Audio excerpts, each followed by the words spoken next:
তো শারিয়ারের ব্যাপারে আপনি কোনো পার্টিকুলার কোশ্চেন থাকলে বলেন, আমি অ্যান্সার গুলো করবো আপনাকে আজকে। আচ্ছা, উনি দর্শকরা একটু জানুক। হ্যাঁ, নিশ্চয়ই।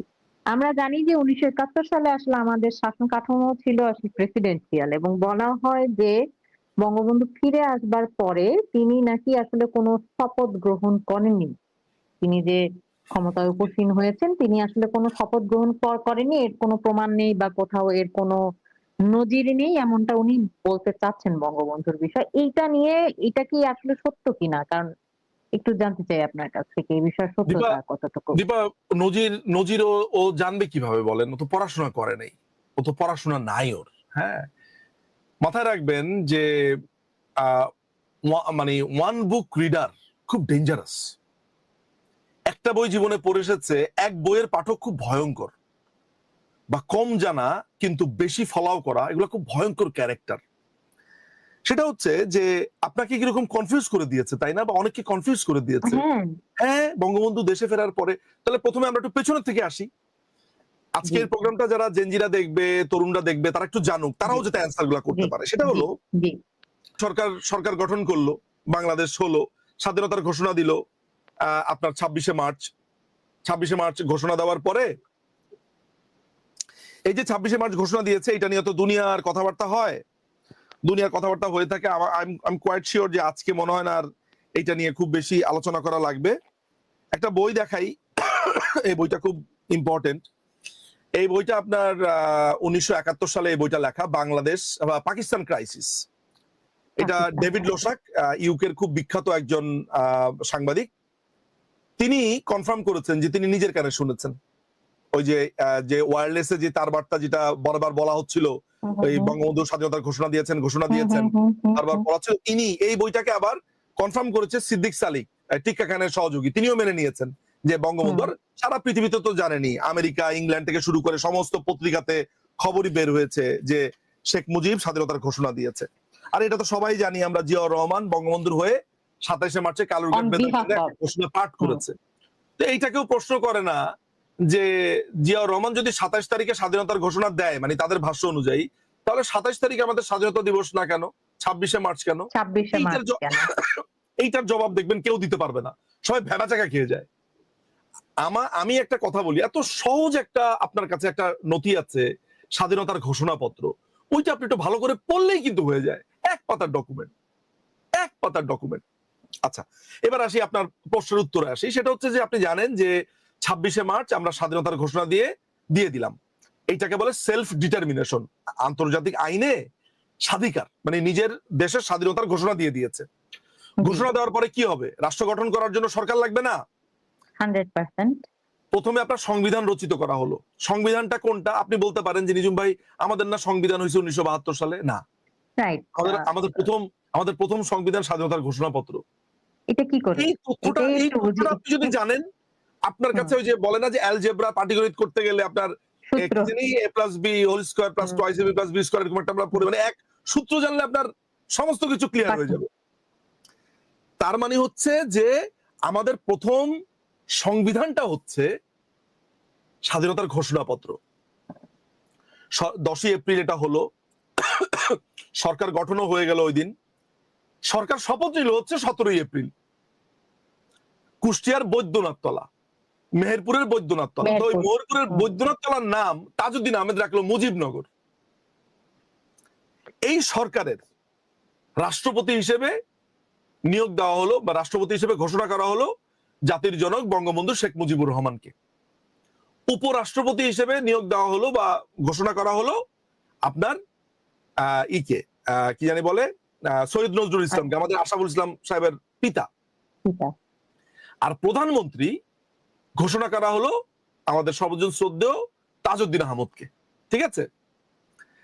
এইটা ছিল কিন্তু, মানে মাথায় রাখবেন, এইটা একটু মাথায় রাখা দরকার, ছোট ছোট জিনিসগুলো ইম্পর্টেন্ট, যে মুক্তিযুদ্ধকালীন সরকার ছিল প্রেসিডেন্সিয়াল সিস্টেম, অর্থাৎ হেড অফ দ্য কান্ট্রি হচ্ছে প্রেসিডেন্ট, উনারই ক্ষমতা।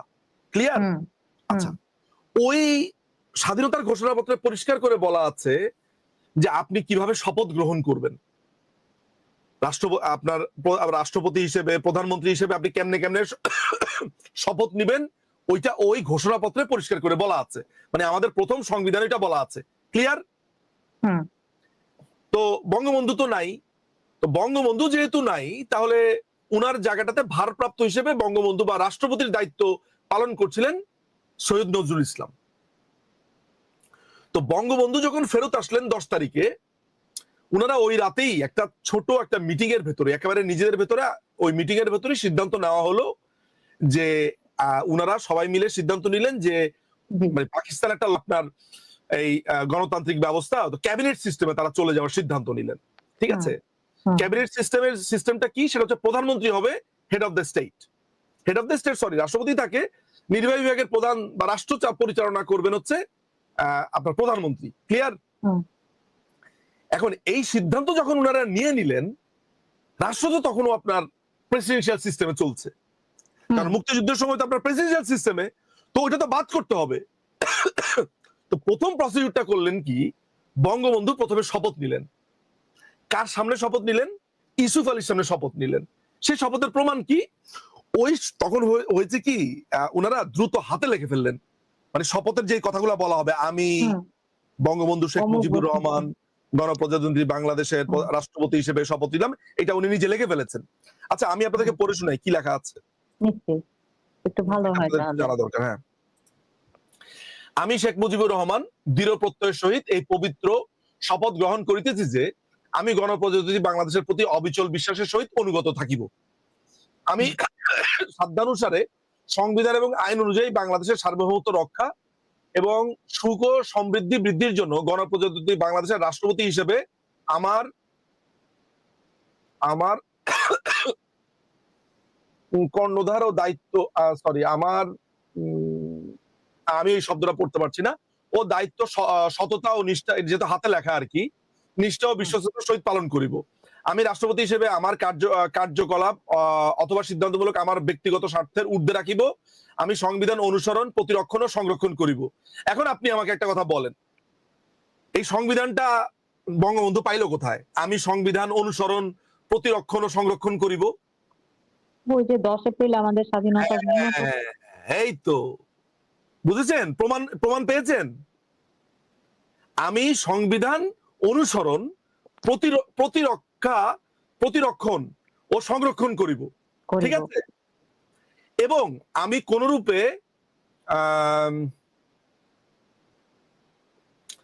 কোনরূপে এই শব্দটা আমি পড়তে পারছি না, এটা বঙ্গবন্ধু নিজের হাতে লেখা, অথবা অনুকূল প্রতি অথবা বিদ্বেষ ব্যতি রেখে আইন অনুযায়ী সকল শ্রেণীর লোকের প্রতি ন্যায় বিচার করিব। ঠিক আছে, এটা হচ্ছে 10 জানুয়ারি 1972 খ্রিস্টাব্দ, মঙ্গলবারই তো আছে মনে হয়, না মঙ্গলবার না সোমবার, আচ্ছা বারটা পড়তে পারছি না, এটা ক্যালেন্ডার দেখলেই বুঝবেন। 25শে পৌষ 1378 সন, শেখ মুজিবুর রহমান উনার স্বাক্ষর। আর উনার সামনে যেটা পাঠ করা হয়েছে ইউসুফ আলীর সামনে, এই ইউসুফ আলীর সাক্ষাৎকার আজ সোমবার 25শে পৌষ 1378 সন তারিখ 1972 খ্রিস্টাব্দ,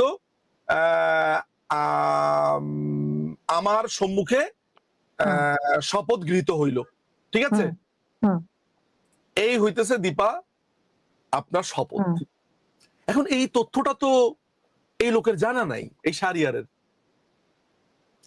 হ্যাঁ, এই আরিফকে একটু বলেন, আরিফও কাছে এখানে, আমি আশা করি যে আমাদেরই হয়তো বা বয়সে ছোটই হবে, ওরা তরুণ প্রজন্ম, ওরা আজকে জিনিসটা জানলো। আর শুধু আরিফ কেন, আরিফের সাথে আজকে অনেক মানুষ জানলো। তার মানে কি, বঙ্গবন্ধু শপথটা নিলেন, নেওয়ার পর ঠিক পরের দিন উনারা একটা প্রজ্ঞাপন জারি করলেন যে এখন থেকে সরকার ক্যাবিনেট সিস্টেমে চলে যাবে। তো এর মধ্যে আবার হলো কি, প্রধান বিচারপতিও শপথ নিলেন, এস.এম. সায়েম নিলেন শপথ।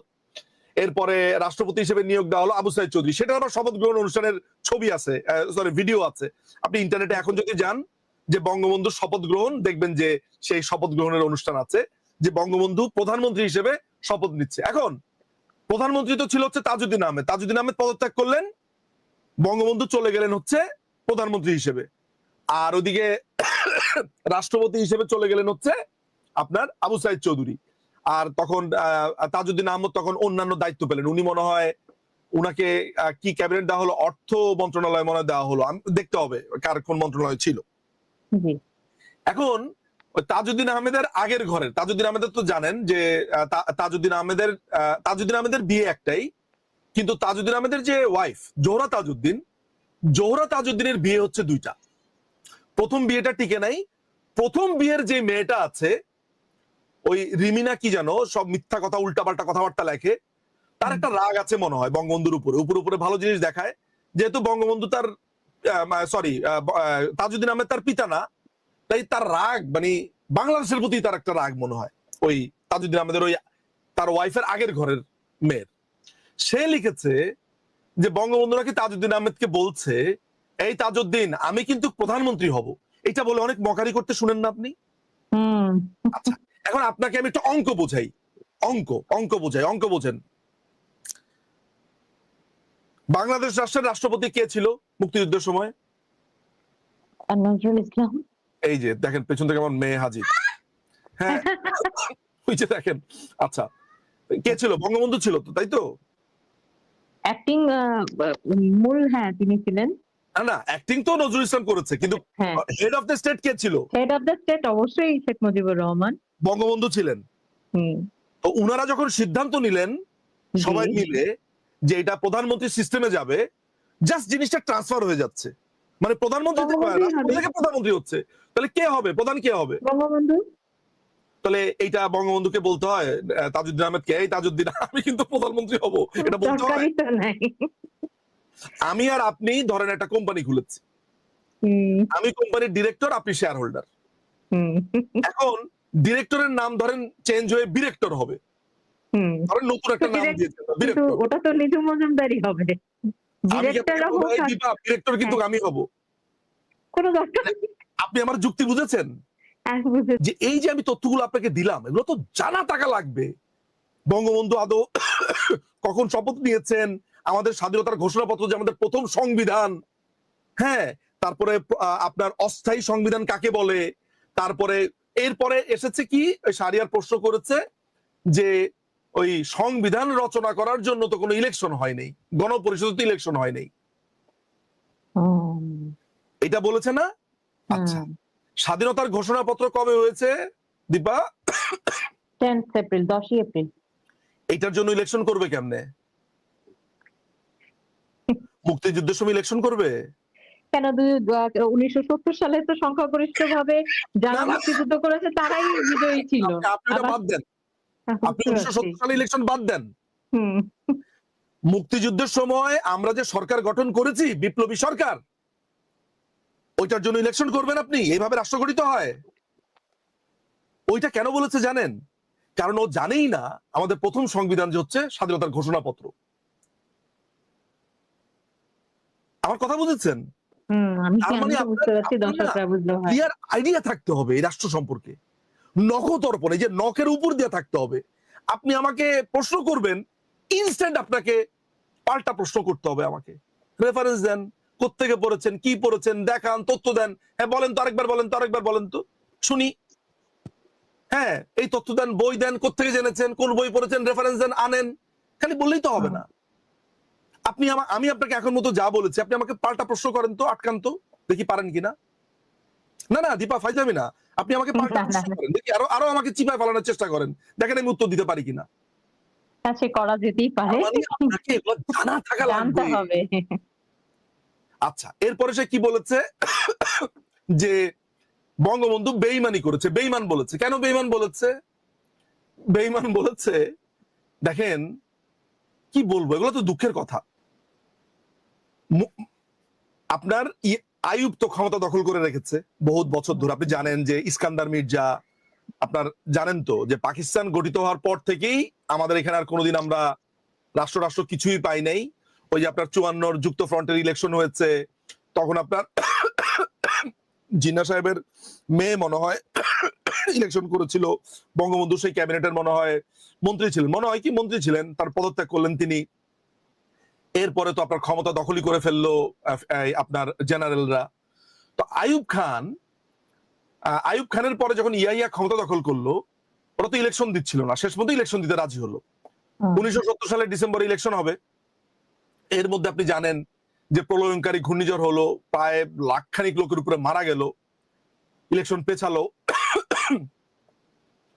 তখন যেটা হলো যে এই ইলেকশনের আগে ইয়াহিয়া একটা রুলস বেঁধে দিল যে এটাকে বলে হচ্ছে লিগ্যাল ফ্রেমওয়ার্ক অর্ডার, এলএফও। জি। এই হলো গিয়া তোমার মেইন ছাদ, এর বাইরে তুমি তোমার ম্যানিফেস্টো দিতে পারবা না, বুঝছেন? হুম। তো প্রত্যেকটা রাজনৈতিক দলের মূল আকাঙ্ক্ষা হলো ইলেকশন। তারা মোটামুটি হুম। এই ফ্যাসিস্টদের, এই হুম। একনায়কতান্ত্রিক এই জেনারেলদের সমস্ত কিছু মেনে নিয়ে আগে ইলেকশনটাতে আসার জন্য সবই মেনে নিল। হুম। হুম। শাহরিয়ারের কথা হচ্ছে যে 1970-এর ইলেকশনের আগে এলএফওর কথা দিয়েছিল, মুক্তিযুদ্ধের পরে আর এলএফও মানে নেই। দেখেন বুদ্ধি। তো ওইখানে যদি কারো মাথাতে একটু সামান্য একটা বুদ্ধি থাকতো, আমি তুষারের কথা বাদই দিলাম, আনিস আলমগীর আরো বেটার বলে, বা আজিজ সাহেব আরো একটু বেটার বলে, তুষারের থেকে তো তোমাকে বেটার বলে, কিন্তু ওইখানে একটা মানুষ বললো না যে আচ্ছা ইয়ার লিগ্যাল ফ্রেমওয়ার্ক অর্ডার স্বাধীন বাংলাদেশে মানবে কেন? মানে পাকিস্তানিদের নিয়ম মানে নাই দেখে বঙ্গবন্ধুকে বেঈমান বলছে। আপনি আমার কথা বুঝতে পেরেছেন নাকি আমি আরেকবার বলবো? হ্যাঁ, না আমি একটু এখানে যুক্ত করি আপনার সাথে নিজাম ভাই। ওর কথা কিন্তু ওদের আদর্শ অনুযায়ী ঠিক আছে, কিন্তু আপনি বুঝতে পারছেন? হুম হুম। যে কারণে তো বাংলা ও যখন আপনাকে এগুলো বলছে, হ্যাঁ এক্স্যাক্টলি, হ্যাঁ, সে তো তার আদর্শ ঠিক এক্সাক্টলি। আছে, পাকিস্তানি তার বিহারি সাথে জায়গায় বলবে। হ্যাঁ, সে তো এই কথা বলবেই। কিন্তু আপনাকে সেটাই। যে জিনিসটা বুঝতে হবে সেটা হলো যে আপনার এমন কোন সেন্সিবল মানুষ এখানে নাই। এর কারণ হলো যে এটা পড়ালেখা নাই। এই যে আমি বারবার বলছি পড়ালেখা নাই পড়ালেখা নাই, এর মানে এই না যে আমি অনেক পড়ালেখা করি, না আমি অনেক কম জানি, কিন্তু যতটুকু জানি ঠিকই জানি। কিন্তু প্রশ্ন এটা না আমি কতটুকু জানি আপনি কতটুকু জানি, এটা ব্যাপার না। ব্যাপারটা হচ্ছে যখন একটা মানুষ, আপনি তর্কে যাবেন, হুম, আপনি জেনে যাবেন না। আপনি যদি তর্কে না যেতেন আপনাকে তো কোনো ব্লেম করতাম না যে ভাই আপনি পারেন না, জান নাই। জানেন। সেটা হচ্ছে যে আপনি এটা প্রায় বলতে শুনেন না যে বিহারীদেরকে আমরা মেরেছি, হঠাৎ করে নতুন একটা বুদ্ধি দেখেন না বের করেছে। হুম, আপনাকে আমি জামাতিদের নতুন নতুন বুদ্ধি বের করে দেখি। দেখেন, অপরাধীর একটা বড় ধরনের আইন বিজ্ঞান বলে, অপরাধীর একটা বা সাইকোলজিস্টের সাথে আপনি কথা বলেন শুনবেন, অপরাধী সবসময় তাকে নিজেকে ডিফেন্ড করবে। আমরা যখন ক্রিমিনাল ল পড়েছি, আমরা ডিফেন্স পড়েছি। ক্রিমিনাল ল ডিফেন্সটা কি? ইনটক্সিকেশন পড়েছি, ইনসাইটমেন্ট পড়েছি, ডিউরেস পড়েছি। ইনটক্সিকেশনটা কি? আমি আসলে খুনটা করেছি কারণ আমি মদ্যপ ছিলাম, মানে আমি মদের উপর দিয়ে জিনিসটা চালা দিলাম, আমার আমার মাথা কাজ করতেছিল না, আমার আবেগ কাজ করছে, বিবেক কাজ করে নাই। বিবেক। বুঝতে পেরেছেন? এগুলো হচ্ছে হুম, ডিফেন্স। প্রত্যেকটা মানুষই বাঁচতে চায়, জামাত বাঁচতে চাবে। আমি জামাত না অভিযোগ করি না, ওদেরকে তো ঘৃণা করবো, অভিযোগ করবো কি? জামাত তো বলবে। এখন দেখেন 14ই ডিসেম্বর আসছে, আপনি শুনবেন যে 14ই ডিসেম্বরে বুদ্ধিজীবীদেরকে মেরে ফেলেছে নাকি ভারতীয় বাহিনী। হুম, অথচ তখনকার সময় সিডনির এক প্রখ্যাত সাংবাদিকের দেখবেন আপনি, সেই ভিডিওটা আমি আমার ফেসবুকেও দিয়েছি, নিহতের স্বজন পরিষ্কার করে বলেছে যে কারা মারতে এসেছে নিজের চোখে দেখেছে তারা। এখন ওরা থিওরিটা বের করেছে কি, যেহেতু 3 তারিখে ভারতীয় বাহিনী বাংলাদেশে ঢুকে গেছে, তাহলে হত্যা তারাই করেছে, এখন তারাই তাড়াতাড়ি করে। বাংলাদেশ বারুক। চিন্তা করেন কত বুদ্ধি করে বের করেছে। বুদ্ধি কি? মানে আবার বুদ্ধি করে বের করেছে আপা যে 25শে মার্চ আসলে ওনারা মারতো না। মারলো কেন? মেরেছে হচ্ছে যে আমরা বিহারিকে মেরেছি তাই। ওরা রেগে বেগে মেরেছে। ও আচ্ছা, আচ্ছা। বুঝতে পেরেছি আমি। এক্সকিউজের তো কোনো অভাব নাই দুনিয়াতে। তো এক্সকিউজ বের করেছে, বিহারীদেরকে মেরেছে তাই আমাদেরকে মেরেছে। আচ্ছা, বিহারীদেরকে মেরেছে কবে মেরেছে? দেখেন, ইত্তেফাকের হচ্ছে এই গণহত্যা কি, বাংলার বুকে এই গণহত্যা বন্ধ করো। এবার কোনা দিয়ে দেখেন, কিছু পড়তে পারেন? একটু কাছে আনা সম্ভব নিজাম ভাই? লাহোরে বিশেষ প্রার্থনা। আরে হরতাল। এইটা চট্টগ্রামে এইটা পড়েন। হ্যাঁ, চট্টগ্রামে 108 জন নিহত। কিসের 108 দেখলেন আপনি? 138 জন। 138 জন। হ্যাঁ, 138 জন। হ্যাঁ, 138 এটা জন। 6 তারিখের পত্রিকা, 6ই মার্চ, পরের দিন 7ই ছয়। মার্চ। এই হত্যাকাণ্ডটা বিহারীরা শুরু করেছে পাকিস্তানি মিলিটারির সাথে। 138 জন শুধু চিটাগাঙে মেরেছে। এর 2 দিন আগের পত্রিকাতে আছে হচ্ছে 33 জনকে মেরেছে খুলনায়।